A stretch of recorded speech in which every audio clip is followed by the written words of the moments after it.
ये देश क्या आप लोगों के बाप की बपौती है जिसको चाहे मर्जी कौड़ी के भाव में देते रहेंगे। देश की जनता अब इस चीज को बर्दाश्त नहीं करेगी। ये लोग दम्भी अहंकारी हैं, कोरा गप्पू हैं। पूरा देश ने मान लिया है कि फेंकू ही पप्पू है। रंगा हुआ सियार था, शेर के रंग में सारा रंग उतर गया। एक ही जंग की आगाज में वीवो आईपीएल का स्पॉन्सर है, जिसमें अनुराग ठाकुर के भाई अरुण कुमार धूमल कोषाध्यक्ष हैं, बीसीसीआई के सेक्रेटरी हैं, तारीपार गृह मंत्री अमित शाह जी के बेटे। तो क्या उस पर बैन नहीं लगना चाहिए जो 440 करोड़ रुपए का अनुबंध है? ये तारीपार गृह मंत्री और फेंकू प्रधानमंत्री ने पूरे देश को, ये वन मैन टू आर्मी की तरह पूरे देश चला रहे। ये हिटलर नेपोलियन की जोड़ी देश को बर्बाद करने पर तुला है। इतिहास गवाह है, निकम्मी औलादें पुरखों की विरासत बेच देती है। सौगंध इस मिट्टी की, देश झुकने नहीं दूंगा, देश बिकने नहीं दूंगा। धरा बेच डालो, गगन बेच डालो, कीमत मिले तो कफन बेच डालो। कलम के सिपाही तो बिक चुके हैं, तुम बनकर मसीहा वतन बेच डालो। नमस्कार दोस्तों, मैं सोनू सिंह और आप लोग देख रहे हैं TS4 न्यूज़। और आज हम आ पहुंचे हैं फिर से पंकज प्रकाश श्रीवास्तव जी के पास में और जानने की कोशिश करेंगे कि जो लगातार प्राइवेटाइजेशन की जो बात चल रही है, इस समय में जो रेलवे का निजीकरण किया जा रहा है उसको लेकर के आज हम बातचीत करेंगे। दरअसल हम आपको बता दें कि प्रधानमंत्री नरेंद्र मोदी का एक नारा था, देश नहीं बिकने दूंगा, देश नहीं झुकने दूंगा। आज सोशल मीडिया पे ये जो उनका जो नारा था बहुत ज़्यादा ट्रेंड चल रहा है और वायरल भी हो रहा है। हम आपको बता दें साथ ही साथ उनका एक और भी नारा था और उन्होंने एक भाषण के दौरान भी कहा था कि रेलवे का प्राइवेटाइजेशन करना एक तरीके से देश के साथ धोखा करना है। उन्होंने ऐसा कहा और साथ ही साथ उन्होंने ये कहा कि रेलवे को प्राइवेट हाथों में देना मुझसे ज़्यादा कौन समझ सकता है और कितना लगाव है ट्रेन से, ये मुझसे बखूबी कोई नहीं समझ सकता। तो इन सब तमाम मुद्दों को देखते हुए जो रेलवे का निजीकरण किया जा रहा है, आज हम बात करेंगे पंकज प्रकाश श्रीवास्तव जी से कि आप किस तरीके से देखते हैं और हमारी जनता को क्या बताना चाहेंगे कि क्या वाकई में इससे देश का भला होगा अगर रेलवे को निजी हाथों में दे दिया जाएगा। तो क्या कहना चाहेंगे? इतिहास गवाह है, निकम्मी औलादें पुरखों की विरासत बेच देती है। जिस तरीके से प्रधानमंत्री जी का 2012, 13, 14 में जो बोलते थे, डिफिनिट उस काम को प्रधानमंत्री जी नहीं कर रहे। आज पूरा देश हतप्रभ है, स्तब्ध है कि प्रधानमंत्री जी क्या बोलते हैं और कहाँ से बोलते हैं, बोलने का स्रोत क्या है। प्रधानमंत्री जी कंफ्यूज प्रधानमंत्री हैं। आज़ाद भारत में, पूरे वर्ल्ड में ऐसा प्रधानमंत्री, कंफ्यूज प्रधानमंत्री, सरेंडर प्रधानमंत्री भारत का दुर्भाग्य है कि नरेंद्र मोदी जैसा फेंकू जुठलर बहुरूपिया प्रधानमंत्री हिंदुस्तान को मिला। आज पूरे विश्व में भारत की जो छीछा लेदर हुई है, इसके जिम्मेदार नरेंद्र मोदी जी हैं। प्राइवेट हाथों में देने से दिक्कत क्या है आप लोगों को? एक बात बताइए, यही प्रधानमंत्री जी कहते थे कि मैं बिकने नहीं दूंगा, सौगंध इस मिट्टी की, देश झुकने नहीं दूंगा, देश बिकने नहीं दूंगा। ये अजीब से लोग हैं। धरा बेच डालो, गगन बेच डालो, कीमत मिले तो कफन बेच डालो। कलम के सिपाही तो बिक चुके हैं, तुम बनकर मसीहा वतन बेच डालो। नरेंद्र मोदी जी कहते थे, आंखें लाल कर दिखाऊंगा। हिंदुस्तान को विकास की बात करते थे, ये अमेरिका और उससे कंपैरिजन कर रहे थे। इन्होंने तो नेपाल और भूटान से भी बुरा स्थिति ला दिया। जिस रेल में स्टेशन पर ये प्रधानमंत्री जी कहते थे मैं चाय बेचा करता था, प्रधानमंत्री जी कहते थे कि रेल को हमसे बेहतर कौन जानेगा। प्रधानमंत्री जी, क्या यही आपका रेलवे से प्यार है, प्रेम है, जो आपने आज हिंदुस्तान की गरीब आवाम से रेलगाड़ियाँ भी छीन रहे हैं अपने व्यापारिक मित्रों के साथ? चूँकि चाइना रिलायंस के थ्रू कई $मिलियन इन्वेस्ट करना चाह रहा, वो सारा शगुफा, सारा एजेंडा इसलिए तय कर रहे। प्रधानमंत्री जी ने, देश ने देखा है कि रेलवे के तत्कालीन रेल मंत्री लालू प्रसाद यादव जी 1 रुपया ट्रेन का टिकट कम करके हज़ारों करोड़ का बेनिफिट पहुंचाया था।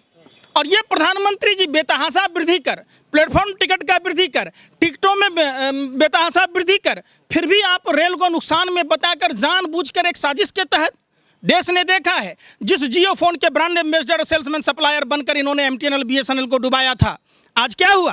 फ्री में भंडारा बांट रहे थे मुकेश अंबानी जी, जियो फोन के फ्री कनेक्शन बांट रहे थे, आज मनचाहा रेट ले रहे।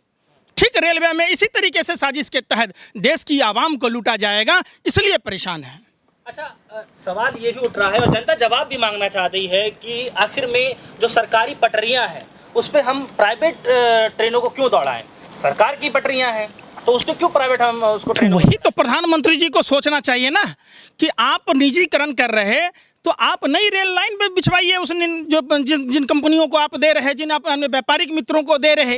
रंगा हुआ सियार था, शेर के रंग में सारा रंग उतर गया एक ही जंग के आगाज में, जब चाइना के बॉर्डर पर प्रधानमंत्री जी डायरेक्ट बैकफुट पर आकर चाइना को ब्रह्मास्त्र दे दिया। देश में कोरोना महामारी के समय, सीमा पर तनाव के समय प्रधानमंत्री जी सिर्फ और सिर्फ अपनी कुर्सी के लिए, अपनी पार्टी के विस्तार के लिए, पार्टी मजबूत करने से पहले देश मजबूत करने की बात प्रधानमंत्री को करना चाहिए। इतना निर्लज्ज बेशरम प्रधानमंत्री आज तक नहीं हुआ। टैक्स जनता का होता है और जो इंफ्रास्ट्रक्चर होता है वो सरकार का होता है, लेकिन फिर भी जो मुनाफा होता है वो उद्योगपतियों का होता है। ऐसा क्यों कर रही है सरकार? पार्टी फंड में चंदा लेना है, पीएम केयर फंड में भी चंदा लिया, इन्होंने बताया नहीं। आपने देखा ये नमन चूस पकड़ाए हिंदुस्तान की जनता को कि नमन चूस चूसो, और इन्होंने पूरी मलाई खुद ही खा ली। पेटीएम में 500 करोड़ का चंदा लिया था। चाइना के और भी तमाम कई संस्थाएं हैं, उनसे चंदा लिया, उनको तो बैन नहीं किया। वीवो आईपीएल का स्पॉन्सर है, जिसमें अनुराग ठाकुर के भाई अरुण कुमार धूमल कोषाध्यक्ष हैं, बीसीसीआई के सेक्रेटरी हैं, तारीपार गृह मंत्री अमित शाह जी के बेटे। तो क्या उस पर बैन नहीं लगना चाहिए जो 440 करोड़ रुपए का अनुबंध है? ये तारीपार गृह मंत्री और फेंकू प्रधानमंत्री ने पूरे देश को, ये वन मैन टू आर्मी की तरह पूरे देश चला रहे। ये हिटलर नेपोलियन की जोड़ी देश को बर्बाद करने पर तुला है।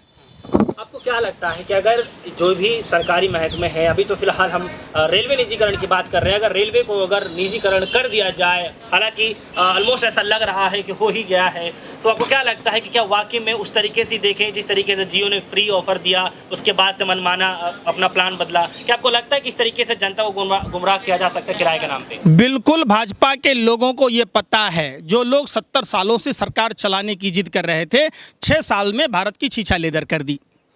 ये हवाई चप्पल वालों को हवाई यात्रा का सपना दिखाकर सत्ता में आए थे। इन्होंने देश के गरीब जनता से हवाई चप्पल छीनने वाली सरकार, इन्होंने एयरपोर्ट बेच दी। गाड़ी रखने की मोदी जी की औकात नहीं है, गैराज बना रहे, एयरपोर्ट बनाने में खर्च करेंगे। किसके लिए? सिर्फ पार्टी फंड में चंदा के लिए। देश पूछ रहा है, हम जो रेलवे लाइनें बिछाते हैं, स्टेशन बनाते हैं, जो रेलवे की तमाम इंफ्रास्ट्रक्चर बनाने में देश की गवर्नमेंट का पैसा मिसयूज़ किया जाता है, तो ये किसके पैसे हैं मोदी जी? आप अपने व्यापारिक मित्रों को कहो ना, रेलवे लाइन बिछाएं, स्टेशन बनाएं, अलग से सब जगह सब अपना इंफ्रास्ट्रक्चर बनाएं, तब आप कुछ भी करो। ये देश क्या आप लोगों के बाप की बपौती है जिसको चाहे मर्जी कौड़ी के भाव में देते रहेंगे? देश की जनता अब इस चीज़ को बर्दाश्त नहीं करेगी। आपको क्या लगता है कि इस बार जो जनता है त्राहिमाम हो चुकी है, क्या लगता है कि अब सही समय आ गया जवाब देने का? क्या आपको लगता है कि इसके विरोध में जनता सड़क पर उतरेगी? बिल्कुल सड़कों पर जनता उतरेगी, लेकिन हमारे संविधान में रिकॉल की सुविधा नहीं है, नहीं तो मोदी जी की कान पकड़ के गद्दी से नीचे उतार दिया जाता। अब चूंकि पूर्ण बहुमत की सरकार मिली हुई है, ये लोग दम्भी अहंकारी हैं, कोरा गप्पू हैं। पूरा देश ने मान लिया है कि फेंकू ही पप्पू है। देश ने देखा है। नरेंद्र मोदी जी, खास करके स्मृति ईरानी जी की याद को ताज़ा कराता हूँ। उस समय की वर्तमान स्थितियों पर, पेट्रोलियम पदार्थों पर बढ़ते हुए कीमतों पर, देश में महिलाओं के साथ हो रहे अत्याचारों पर, देश में कानून व्यवस्था पर चूड़ियां लेकर घुमा करती थी स्मृति ईरानी जी। आज आपका जमीर कहाँ मर गया? वह वही उत्तर प्रदेश है जहां ढोंगी का रावण राज है, जिस रावण राज में महिलाओं की इज्जत आबरू सुरक्षित नहीं है। कुलदीप सेंगर और चिन्मयानंद जैसे बलात्कारी लोग रहते हैं। जहां कानपुर में शेल्टर कांड हुआ, जहां 57 पॉजिटिव पाए गए कोरोना के, HIV पॉजिटिव पाए गए, ये कौन लोग हैं? आपको लगता है क्या वाकई में इसमें सबका साथ सबका विकास हो रहा है? ये है सबका साथ नहीं, सबका साथ सबका विनाश, पूरे भारत का सर्वनाश करने वाले लोग हैं ये। आपने देखा किस तरीके से कंपनियों को निजीकरण किया जा रहा है। हमारे दलित भाइयों की सारी चली गई। किस तरीके से युवाओं को बेरोजगार बनाए, जानबूझकर बना रहे। जो 2 करोड़ युवाओं को रोजगार देने की बात कर रहे थे, आज देश में 50 से 40 करोड़ लोगों को बेरोजगार बना दिया। आज देश ने माना है, खुद मोदी जी ने माना है, 5 किलो गेहूं और 1 किलो चना देकर इन्होंने जो लॉलीपॉप दी है, देश को कहां भूखमरी की ओर ढकेल दिया है, नरेंद्र मोदी जी बताएंगे।